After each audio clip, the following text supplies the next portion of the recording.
number of Jews in media, in politics, who, being Jews themselves, yet meanly propaganda anti-Semitic tendencies in everything, in politics, in literature, in art, in everything. How would you explain that? So it's a great question. I don't have the answer, to be honest. But I'll say a few comments. So I think, first of all, the first thing that comes to mind is the most pernicious form of hatred is when the victim of the hatred internalizes the hatred. In any form of hatred, once you start believing the demonization of the group in which you belong to and you internalize it, that's the ultimate manifestation of hatred. And it's tragic. That's the first point. The second point is, I think in this climate, to be a successful scholar, to be a successful journalist, if you want to work for the Guardian and Le Monde, the New York Times, if you want to teach at the best universities in the world, you have to toe a line. You have to toe the ideological line. And if you reject that line, you have a problem. You're not going to work for the New York Times. You're not going to be tenured at certain universities. And people want to feel successful and safe and not get involved or be quiet. Some people, it's amazing. So, ISGAP is doing these seminars, so there's like 10 people here. If Norman Finkelstein was here, a self-hating Jew, you can book the biggest room in this university and the crowd will be overflowing. It becomes a spectacle. And that is tragic. It's tragic that students at the best universities in the Western world will go to a circus. A circus, sad. His parents are Holocaust survivors. It's sad. It's tragic. They'll go to the circus and see a Jew defaming himself and his people, but to go and hear serious scholars who are publishing and working on these matters in very significant ways, you get 10, 20, 30 people. Right? So what does that say about our society? What does that say about this moment in history? These are very serious issues, very serious pathologies, very serious. And I think a colleague here doing work on violence against women, I think in the feminist movement, people who are doing scholarship on sexism and on racism, there's a whole body of literature on notions of self-hatred, how language, how society, the way we use language, linguistics, segregation, there's a huge body of rich literature trying to understand how we, as women or African, black people, fit into society, how are we defined, who defines us, what's the language. It's a whole wonderful, over the last 50, 60, 70 years, there's an explosion of serious research. Nobody is doing that in terms of the internalization of anti-Semitism. How do, in the 60s and 70s, women became aware of how they were fitting in, how they were dressing, how they were behaving. There was a whole, self-analysis, self-awareness of the group, trying to understand their place in society. We don't do that. The people studying anti-Semitism, the Jewish community, we don't do it. I was with a group of some serious people, Jewish leaders in New York, business leaders, talking about Iran, and I was saying, sanctions, what about the banks and the oil companies? They have a vested interest to do away with the sanctions in Iran. How do we address that? How do we address international power as part of a community that has a vested interest in this power? And because, I would argue, by this group of people, because of the stereotype of notions of Jewish power and the deep fear that our community has about confronting this anti-Semitic trope, we don't deal with it.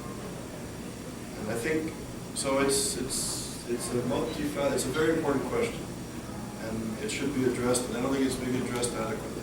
There's a lot of reasons for it, and we need to try to situate ourselves and try to understand what's going on. the flip side, are there any notable non-Jews who are taking on this academically, or is it sort of only the Jewish people themselves that are able to work on this? Yeah, so that's a great question. So, it's interesting. We ran a seminar, I won't say where, that a prominent tenured professor, a Jewish man with an illustrious career, held a seminar on anti-Semitism recently. And another faculty member, these are tenured professors, both very respected people in the field. One tenured professor, a Jewish man, went up to the other Jewish tenured professor and said, you were so brave to have an ISGAP lecture.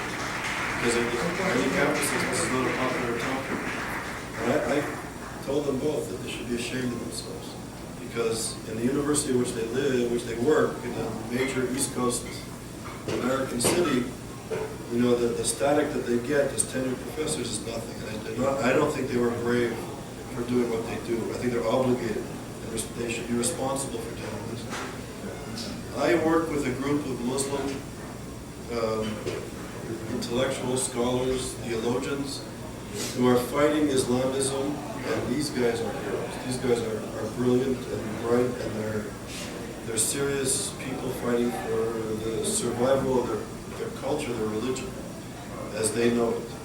And these are people who are brave, and these are people who go around in Islamic universities, Islamic societies, in the West, in the media, saying that anti-Semitism and the demonization of not just the Jewish people, but the state of Israel is anti-Muslim. And it's destroying, this demonization of Israel and the Jewish people is destroying Muslim societies. These are heroes. And there are many. There's a group of 6 people that are coming to take, from around the world, who are coming to take a show in New York, dealing with, these are Muslim intellectual, spiritual leaders, condemning anti-Semitism as a threat to their own society. So it's not just Jewish people. There's all sorts of people doing research in the field. The self-hating Jew is a reasonable thing because people consciously absorb their culture. You don't know it, you're swimming in that culture, and you hear anti-Semitic jokes and here and there. It's self-hating Jew, because the tendency is to identify with your culture, to feel and think like everybody else. And unfortunately, some people are not conscious of what they're doing, but the anti-Semitic Jew is a person trying to adjust to his culture, looking to be a stranger outside. Psychologically, it's not healthy, but I know somebody, I won't mention the name, and he has a big dog, and he plays golf on Saturday, and he's doing everything he can so he won't be recognized in his lifestyle as a Jew. And the Jews don't have big dogs, and Jews don't play golf on Saturday, and it's sad. But he's absorbing the culture without being critical or sensitive to what's going on. Very sad. Thank you. Curious about your understanding of the relative silence in this country. It espouse democratic principles, espouse equal rights for women, universalism, openness. The relative silence vis-a-vis Saudi Arabia, where women have to wear masks, where they can't drive cars, where they can't be seen outside of the company of the husband. And you look at our newspapers, you look at our media, it's absolute silence that they have a privileged spot. I think because FDR forged an early alliance with oil, but this is now a century later. How come that they get away with it?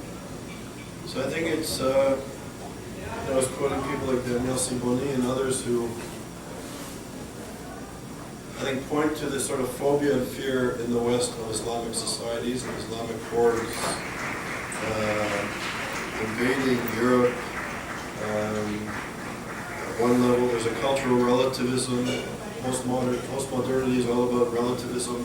So, every culture is different, every culture is equal, every narrative is worthy. And in a sense, I think we forgot how to defend democratic principles.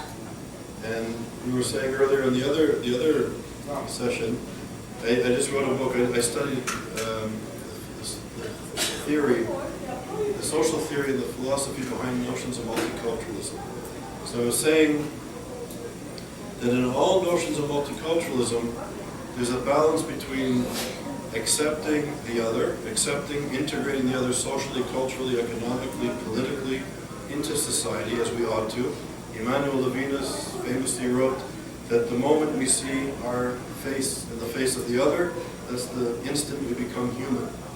So there's a need to recognize the other.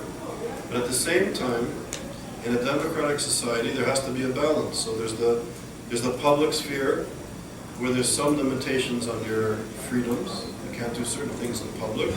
You have more freedom perhaps in your private institutions like a temple, and you have more freedom at home.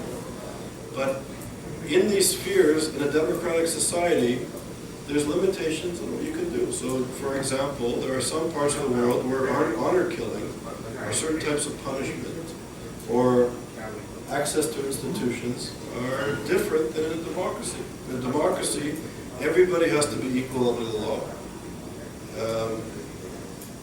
In a multicultural democratic society, everybody ought to have access to institutions, equal access to institutions. There's certain things that are illegal, undemocratic. So you can't do honor killing, you can't deny girls education, you can't. That's against the law. So I think there is a weakness in our curriculum because of this sort of post-colonial, postmodern moment where we can't critique those who were once colonized. And the horrors of colonialism should not be underestimated, and racism and the like, at all. We should understand that history as well as we can. But at the same time, being sensitive to that history, we can't be these sort of liberal racists where we can't condemn people who are being immoral and unethical based on democratic values, which we should, I think, proudly defend.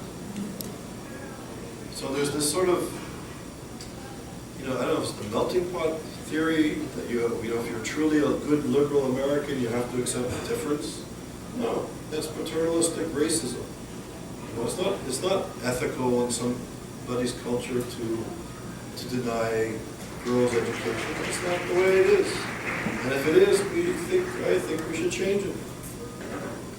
So now I'm a cultural, imperialist, racist.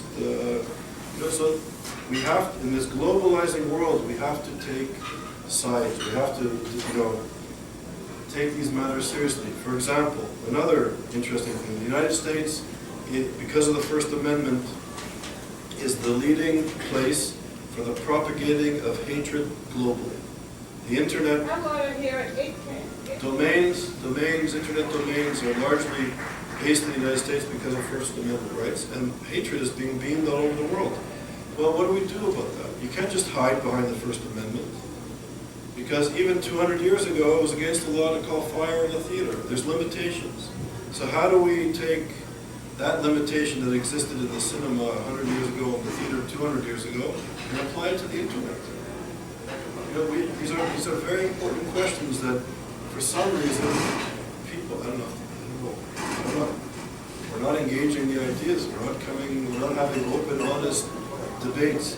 And I also find, at this moment, debates are also very personal. That if we have an intellectual argument over ideas and we disagree, people get offended. I think people who care about ideas ought to engage and argue vigorously or rigorously in academic seminars, at the pub, wherever you go. Argue, but with respect.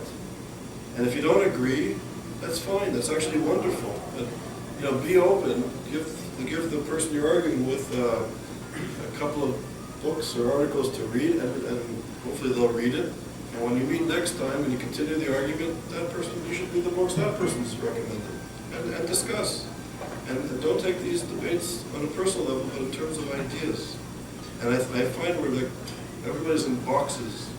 And if you say certain things, then you're in this box. If you say other things, you're in that box. We have to be more creative than that. So it's come closer to home than that. For a long time, we thought perhaps it was career-oriented. Perhaps we thought that it was societal. But now it's come home. Our children, who were taught by us to be open-minded, ecumenical, caring, respectful of others, are in a state of denial. They do not want to hear that there is anti-Semitism, here or abroad. They do not want to be reminded that it exists today. We remember Kristallnacht. I remember the newsreel that was sitting there. This does not occur to them, nor do they want to hear it. Have you any ideas for us? I know that's a big question. I agree with what you just said. And when I speak, I often use the term that you cannot wake up a dog that's pretending to sleep. And I think people know. People know. You know, but how do you wake up somebody who's pretending to sleep?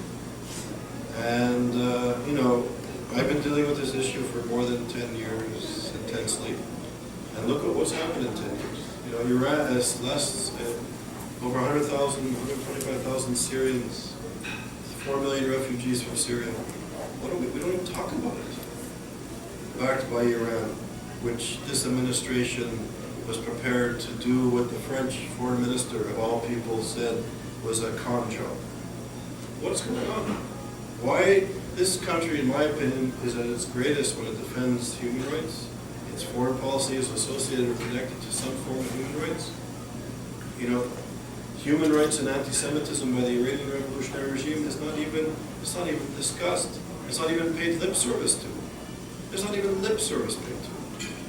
So how do we elect people like this? How do universities produce some of these leaders? I mean, these guys went to the best schools that there are.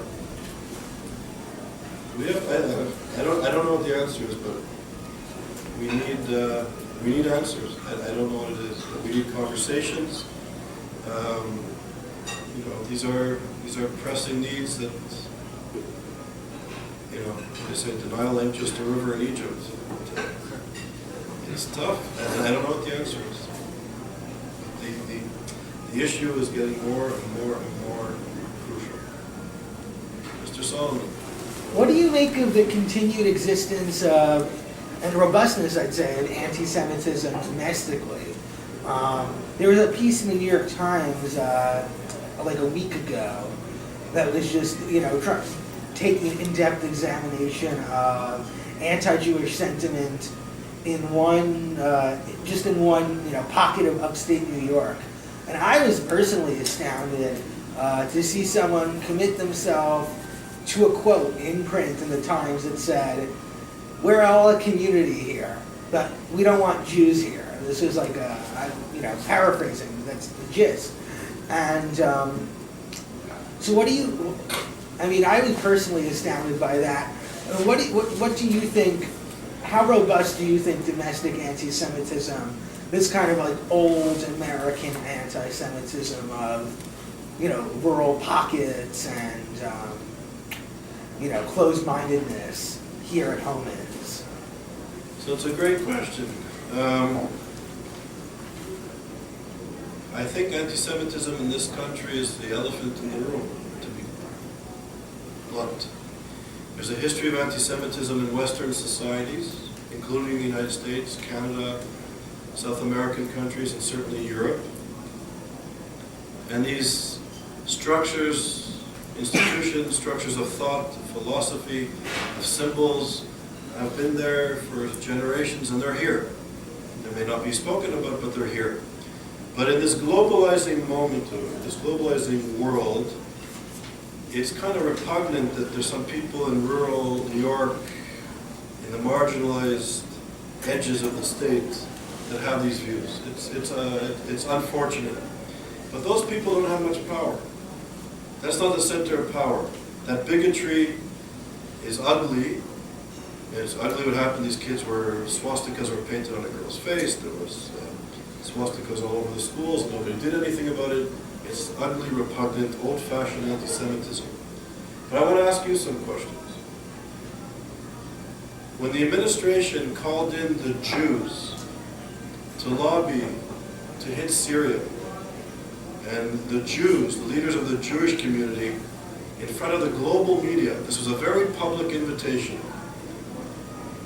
What were the implications of that invitation? How did that play in the media in Egypt and in Iran, in Gaza, in Ramallah, in the suburbs of Berlin, in the suburbs of Paris, in the fancy institutions in London? What message was that? And why again did that happen with the sanctions on Iran? What are the implications of inviting publicly, in front of the world, the Jewish lobby to talk about policy to the president? What are the implications of that? And why is it easier for us to look at a few kind of reactionary, uneducated people in the rural edges of New York State? It's convenient to talk about them. But what's happening in terms of the discourse and the rhetoric in this globalized world when a regime wants to exterminate the Jews and the leaders of the Western world are courting the Jewish lobby? What is that? Now, how do we unpack that? Can we have a conversation about that? Can I talk about it in a place like this? Can we have a dialogue? Can we situate the Jewish community in this power structures in the media, in the global media, in global politics? What's going on here? What does this mean in terms of anti-Semitism? You're legitimizing everything. So I would say that this, Daniel, we need to have a real discussion about what is going on globally in terms of anti-Semitism. And to be honest, I don't have the answer. But this topic, for me, this is the topic. And it needs to be explored by intelligent, serious people from different perspectives, from different disciplines, from different political views, from different parts of the world. What is going on? You know, if we would look at this in a newsreel from 1933, we'd understand. How is this moment going to look like in 50 years? And we don't even speak about it. Do you think the amount of information that we get now, and how many other races and other religions and other cults are also hated, makes it diluted on why people feel against Jews? Like, this is more towards your point. Like, if your son or your family, they just jump younger and they just get all this information, you see hate towards everyone. It's not hate towards Jews, so they don't see it as particularly effective, like anti-Semitism. It's just there's more information out there, so you see more information and you feel more personal about it. Do you think that affects the way that? That we feel more personal about anti-Semitism, so we're focused on it? Yeah. And that there's other forms of hatred that are as No, important. do you think it affects the new generation, the fact that there's so much information about hatred against everyone? Yeah. They don't see how real this subject actually is. So like that the internet kind of sanitizes violence, Yeah, sanitizes yeah, it hatred, just makes it, it's against everyone. yeah.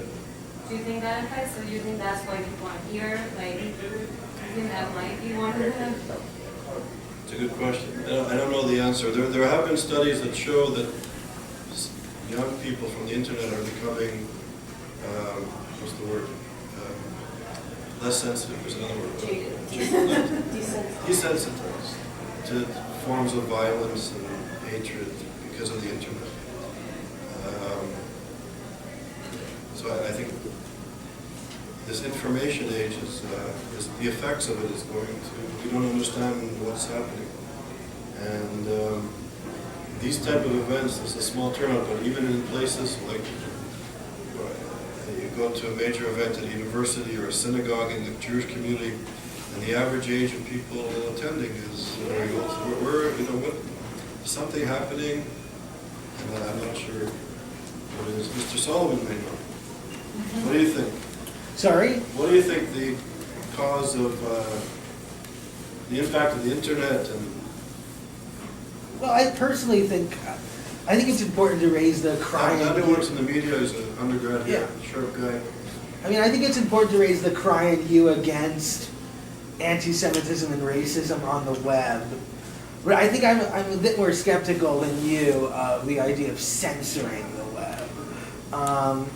I think it's better to name and shame, and I admire the ADL's approach to this sort of thing. Though I do think, I mean, if you don't have these dens on the web, I think domestically they're probably very minimal, just in the sense that I think that people who frequent anti-Semitic sites domestically tend not to be so much like radical Islamists, and more so, you know, those people who I asked you a question about earlier, or other people, you know, who frequent Nazi sites. And they're marginal, certainly. I do wonder if there's a way to kind of internalize American web freedom here. So maybe that hurly-burly of hate and nonsense isn't so easily accessed abroad. Of course, that requires us to work with our international partners. But I'm very loath to apply those sort of protections domestically. But I can see your point in terms of the international stage. I think you make a very important point.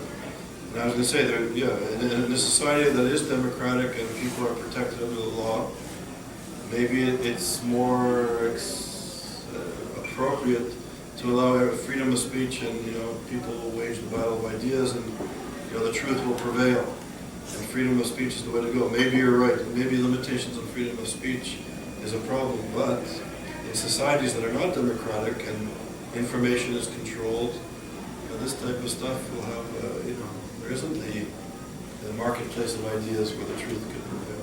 It's limited. So I think your point is important. Anybody else?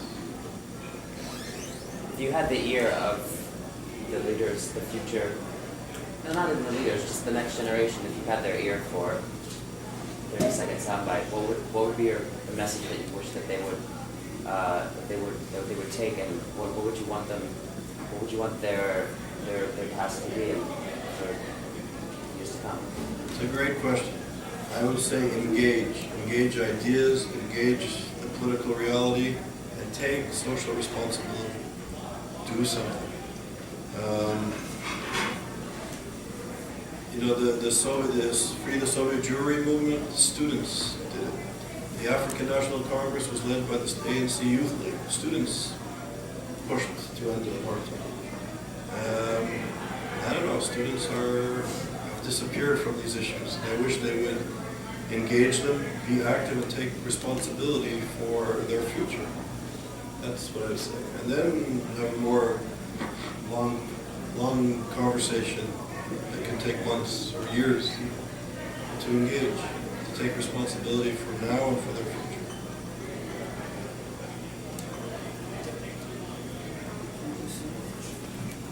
Okay, so on that note, thank you for coming. And as Jonathan said earlier,